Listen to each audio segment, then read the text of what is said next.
जय श्री राधे दोस्तों, देखिए आज मैंने अपने पौधों के लिए मीशो से क्या मंगवाया है। और जिन डेयर सब्सक्राइबर्स को लगता है ना कि मीशो से नकली चीज़ें मिलती हैं, स्पेशली ये वीडियो उन्हीं के लिए है। तो मैंने मंगवाया था कोकोपीट और देखिए मुझे कोकोपीट ही रिसीव हुआ है, पूरा 1 kg का ब्लॉक।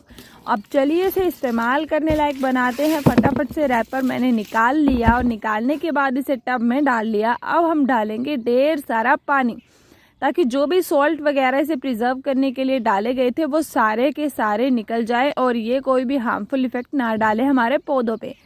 और ये प्रोसेस करना बहुत ज़्यादा ज़रूरी है, क्योंकि पहले एकदम सेट थी कोकोपीट और अब देखिए एकदम भुरभुरे मिक्सचर में आ चुकी है।